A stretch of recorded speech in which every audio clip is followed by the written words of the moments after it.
Oke guys, kembali lagi dengan aku Alfresting di Akademi Crypto dan gak kerasa ya ini kita sudah sampai di modul kelima. Jadi ini adalah modul terakhir yang akan kita bahas itu mengenai bagaimana cara melakukan entry and exit analysis.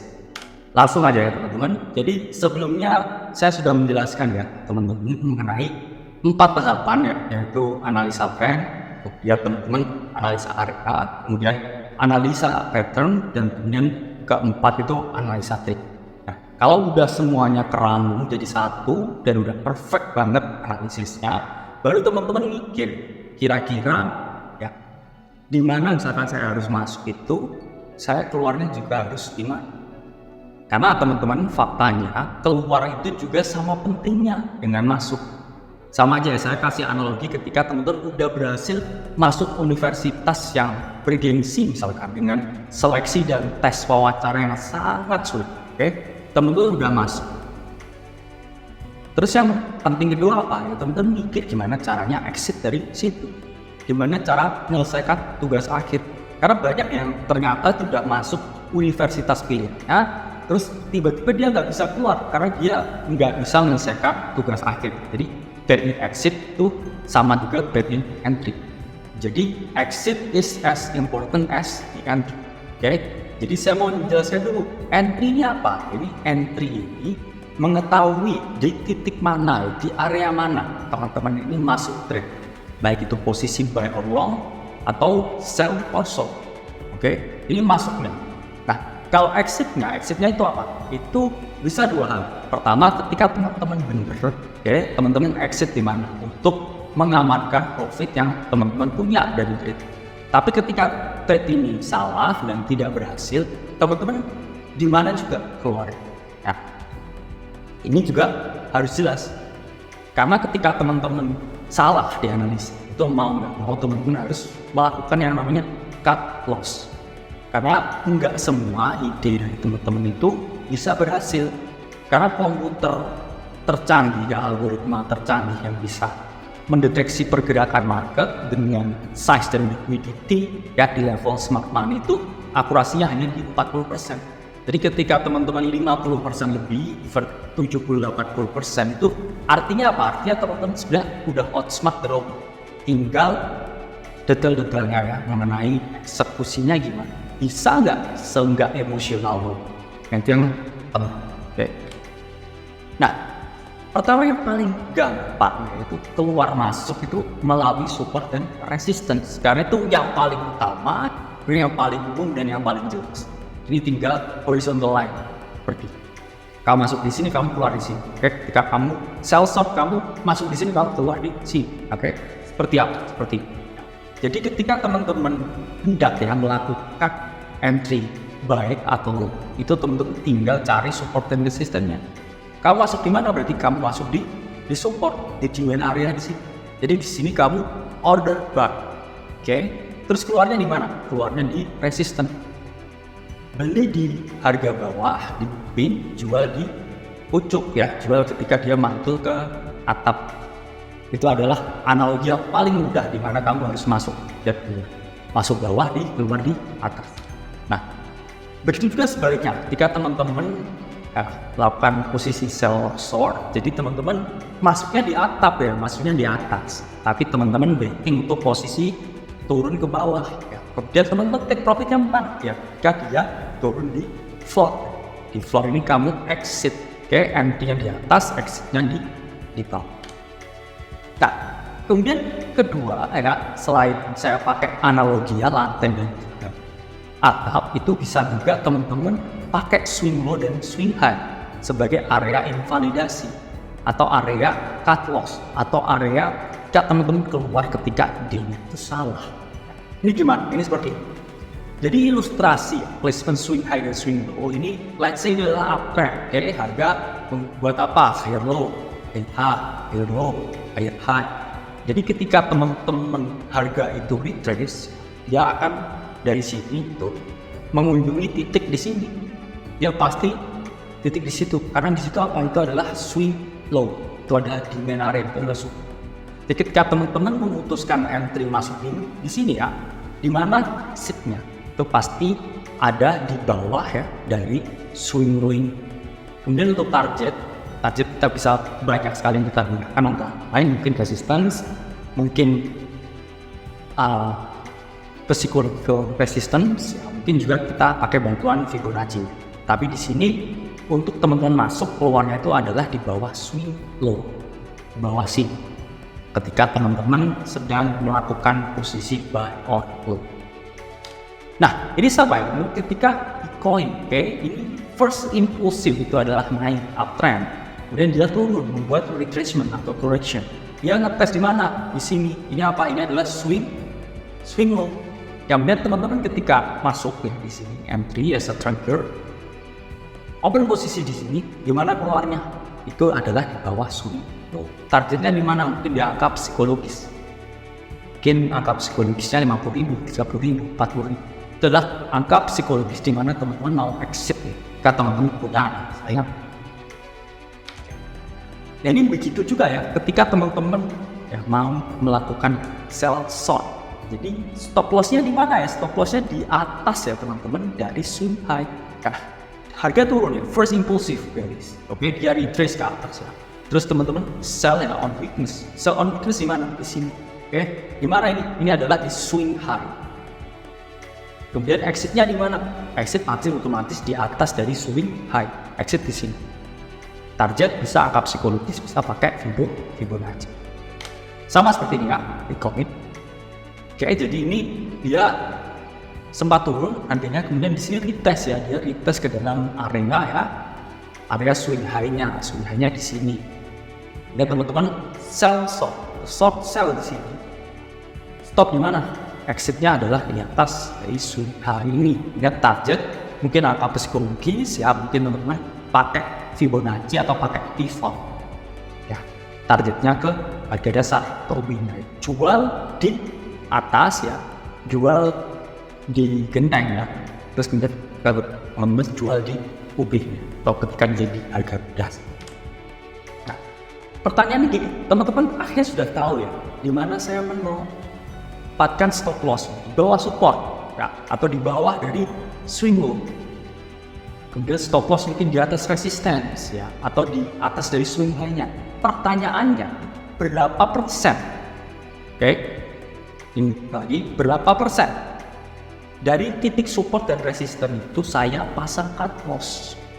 Nah, ini ada beberapa cara, oke teman-teman. Satu yang paling mudah itu menggunakan suatu indicator, namanya adalah average true range (ATR). ATR itu apa? ATR itu adalah suatu indeks yang mengukur volatilitas. Ini kan volatility, volume, order book itu adalah the whole sim ya, dari pergerakan di market. Oke, di sini marketnya apa? Marketnya cryptocurrency. Sehingga ATR ini yang standar yang dipakai di forex dan commodity market itu dia adalah pakai satuan pip. Ya, tapi kita di sini pakai apa? Satuannya persen. Kenapa? Karena skala di harga cryptocurrency itu adalah logarit. Sehingga yang ideal itu adalah pakai crossing. Oke. Nah, contoh di ATR ini menunjukkan bahwa 3% volatilitas. Berarti saya taruh stop loss di bawah entry sebanyak 3%. Oke, di sini keluar angkanya ya, 3,36% dari ATR. Oke, kemudian misalkan saya long di titik yang berwarna orange. Kemudian di mana stop loss saya? Itu adalah 3,36% di bawah entry. Ya, di sini entry-nya stop loss-nya di bawah ini, di tanda. Itu artinya apa? Artinya volatilitas harga itu kurang lebih ada di 3,36%, itu tinggi. Itu relatif tinggi. Dan ini yang saya cek ini Bitcoin. Gimana kalau altcoin lain? Altcoin lain bisa sampai 10%. Inilah yang menjadikan kripto itu adalah market yang paling enak untuk cari uang gitu. Karena kamu pada dasarnya nggak bisa memancing di air yang bening. Kamu cuma bisa memancing di air yang, dan kripto ini airnya udah keruh banget ya. Ini air yang penuh dengan sampah juga ya. Tapi disitulah Anda bisa memancing, disitulah Anda bisa cari uang. Jadi ketika marketnya stagnan, oke, like let's say gold ya, indeks harga S&P itu kamu akan mencari ya keuntungan yang sangat sedikit ya. Makanya leverage-nya gede sampai 500x gold. Kenapa ya? Karena dia volatil. probabilitasnya nggak setinggi di sini. Lalu muncul pertanyaan ya, kan aku udah analisa benar, okay? Terus aku udah tahu di mana ya keluar masuk berapa persen. Ya terus tuh timbul pertanyaan lagi, emangnya perlunya apa ya mikirin entry dan exit? Nah ini yang membedakan teman-teman judi dan trading, gambling dan trading. Entry dan exit itu sangat penting untuk apa? Untuk menentukan risk to reward ratio yang teman-teman miliki. Oke, apakah risk to reward ratio? Jadi risk to reward ratio itu merupakan suatu rasio ya. Bisa dalam desimal, bisa dalam persentase yang menunjukkan seberapa banyak yang kita willing to lose, yang mau kehilangan. Terus dibandingkan dengan jumlah yang kita peroleh apabila analisa kita. Ya. Jadi risk to reward ratio itu apakah bisa diatur? Iya, itu bisa diatur kita sendiri sesuai dengan apa? Sesuai dengan setup yang kita temukan di market. Nah, lalu kenapa Kak risk to reward itu penting? Risk to reward ini penting karena pada dasarnya nggak ada orang di dunia ini yang selalu benar menerka harga di market. Nggak ada yang selalu benar di market. Kamu sejago-jagonya main lompat itu pasti dia jatuh 1-2 kali. Kalau jatuhnya 3 kali gimana? Berarti kamu harus memproteksi diri kamu.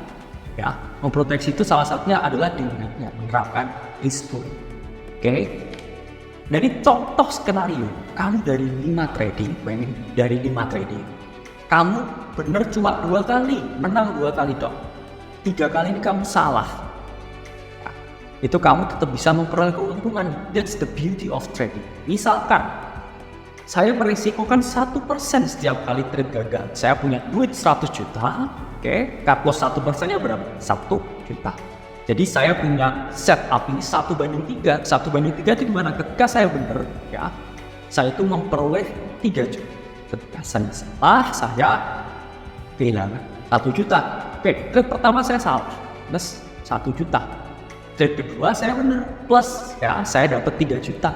Oke, negatif 1 tambah 3 berapa? Jadi masih plus 2, ya. Plus 2 juta. Di akun depan. Selanjutnya teman-teman trade lagi. Salah, minus 1 juta, tinggal berapa? 1 juta. Oke, kemudian trade lagi keempat, ternyata masih salah. Oke, jadi balik lagi ke 0. Ya, baru trade kelima, ini bener lagi. Berarti teman-teman dapat plus 3% atau plus 3 juta dari akun yang teman-teman risikokan.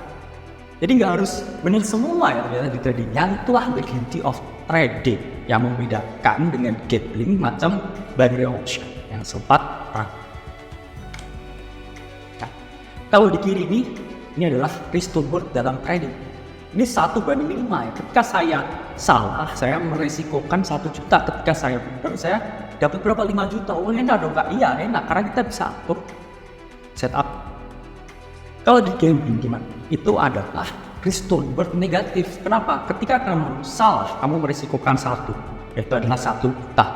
Namun ketika kamu tuh gak dapat 1, kamu tuh dapat 0,8 atau 80%. Karena ada uang K atau uang yang disediakan untuk bandar. Jadi saya benar cuma dapat 800.000, kalau saya salah dapat berapa? Saya kehilangan 1 juta. Saya merisikokan 1 juta untuk 800.000, itu kan risk to reward negatif kan? Oke, itu kan berarti 1/0,8 kan negatif.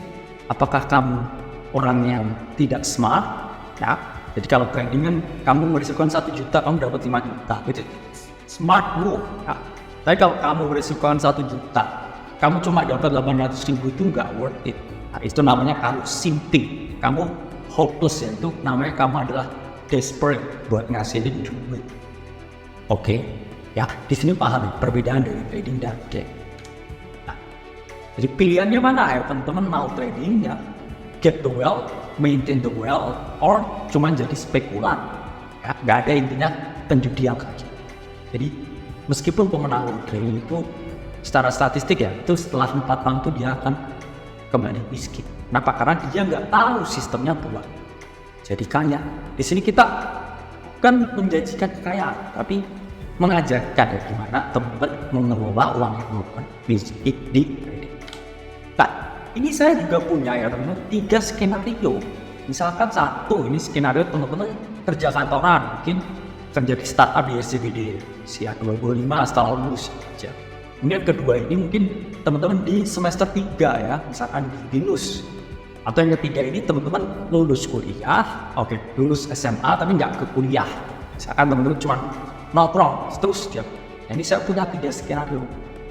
Pertama, skenario bocah kantoran yang pagi analisa market atau pagi lihat trade di akademi kripto ya, terus dia masuk trade ya, kemudian dia mungkin cek beberapa jam kemudian atau ketika dia pulang kerja gimana hasil trade. Kayak mungkin dia di sini sangat moderate sama risk. Dia punya portofolio 100 juta buat trading future. Dari 100 juta itu dia resikokan berapa? 1% misalnya. Ketika Carlos 1 juta. Dia ini karena ngikutin trade-nya di akademi kripto yang mana akurasinya 70%. Jadi dia selalu punya margin menang yang tinggi. Terus dia risk to reward-nya setup yang dia ambil itu 1:3. Setiap bulan dia trading 20 kali. Berarti rata-rata 5 kali trade ya. 5 kali trade itu kalau semingguan cuma Senin sampai Jumat. 1 bulan. Itu masih wajar. 1 trade saja. Dia nggak overtrade. Dari 70% akurasi dia menang 14. Berarti kalahnya 6. Terus berapa persen Kak? Berarti ketika dikalikan risk per trade 1 ya. Kemudian menang 14 kali nih. 14% ya. Dikalikan 3. Terus kemudian kalahnya di minus ya 6%. Itu dia gauge berapa teman-teman? 36% itu setiap bulan. Itu tinggi ya. Kalau teman-teman lihat itu kan berbagai obligasi itu kan hanya maksimal di 7% setahun. Itu pun yang relatif berisiko. Sementara di sini teman-teman bisa gain ya 36% setiap bulan dengan analisa seperti ini. Levelnya kesulitannya main. Karena saya bilang gak ada yang easy di kripto, saya jujur ya gak ada yang gampang. Tapi kalau teman-teman ambil pathway ini, orang kantoran punya 100 juta willing to risk ya 1% per trade ya, 20 kali trade seminggu, sebulan itu teman-teman mungkin ya proyeksinya gate 36 juta ya. Dari mana? Dari 100 juta. Itu levelnya medium. Kita masuk ke skenario kedua. Ini misalkan anak kuliah di BINUS. Mungkin kadang ikut ekskul ya, atau kadang dia part-time di kopi-kopi. Tapi dia masih punya banyak waktu. Banyak waktu ya, kadang tugas, kadang cuma nonton Netflix. Nah itu dia bisa meresikokan lebih tinggi dari portofolio future-nya. Misalkan 2%, which is 2 juta ya, dari 100 juta. Akurasinya 70% ya, karena dia juga ikut ya akademi kripto misalkan. Terus dia risk to reward-nya 1:2 ya. Jadi misalkan di TP1 itu dia langsung keluar. Which is pure scalp. Terus dia trade itu berapa kali sebulan? 40 kali misalnya. Dari 70% akurasi, minimumnya berapa? 28. Closing-nya 12. Itu sebulan si anak kuliah ini itu gain 88%. Kalau misalkan let's say ya duitnya 100 juta, gainnya 88 juta. Itu possible meskipun hard level. Terus terakhir ini skenario bocah tongkrongan. Ini bocah lulus SMA nongkrong tiap hari ini kerjaan cuman ngomong di kripto. Dia misalkan setiap trade ya dia generate ya, risking 5%. Karena sering trade akurasinya jadi agak jelek kayak 60%. Risk to reward-nya gimana? 1:1,5, nggak sampai 1:2. Ada candle hijau dikit, belum sampai TP1 close. Ada candle hijau dikit ya, hampir TP1 close. Dia sampai berapa trade-nya? 120 per bulan. Berarti berapa ini setiap minggu? Setiap minggu mungkin kurang lebih dia adalah 30 trade. Ini banyak, dibakar setiap hari 2-3 kali. Yang mana dia minggu juga tetap trade. Menangnya berapa kali? 72. Kalahnya berapa? Juga banyak, 48. Tapi dengan skenario yang sama, teman itu gain-nya sampai 300%. Ya, 300%. Jadi melipat gandakan aset itu bisa ya, ternyata nggak harus akurasinya tinggi. Bahkan di sini ketika bocah tongkrongannya akurasi cuma 60%, distribusi 1:1,5, trade banyak ya. Mungkin kadang Elon Musk itu dodge ya, dia ngomong ya. Terus setelah itu assault. Terus habis itu ada naratif apa dia selalu ikut, itu gainnya tinggi. Tapi ini levelnya expert. Expertnya ini bukan hanya kesulitan membaca market, tapi juga emosi. Menjaga dia tetap stabil secara emosional, karena ini game of emotion. Terus yang ketiga juga memanage waktu. Karena mantau market itu juga butuh waktu ya. Itu waktunya juga dulu. Oke, jadi kalian yang mana nih? Kantoran, anak kuliah, atau anak tongkrongan? Jadi semua ini bisa kita akomodasi ya teman-teman di Akademi Kripto. Jadi kita di sini menyediakan community buat teman-teman untuk saling berbagi trade, saling berbagi ideas, kemudian kita belajar bahkan dengan platform yang kita beri untuk mencapai tujuan finansial. Oke, mungkin itu adalah series dari free ya modul yang saya berikan. Kemudian saya berharap ini dapat memberikan banyak manfaat ya. Nanti selanjutnya kita akan buat series-series gratis seperti ini buat creator. Tapi kalau teman-teman pengen dapetin benefit yang lebih ya, jadi ini saya masih, ini permukaan, ini masih kayak kulit sapi ya, rambaknya sapi. Ini belum yang daging, jadi dagingnya kita simpen buat para premium. Jadi ketika teman-teman pengen join ya, langsung ke akademikripto.com. Sana lihat gimana cara daftar dan juga promo-promo yang ada. Lalu nanti teman-teman bisa kita assign ke premium group untuk mendapatkan berbagai modul yang lebih alpha, lebih ahli. Oke, mungkin cukup sekian series 5 modul dari saya. Oke, saya harap dapat sangat memberikan manfaat dan membantu trading. Saya investing dari Akademi Kripto. Sampai berjumpa di modul gratis selanjutnya.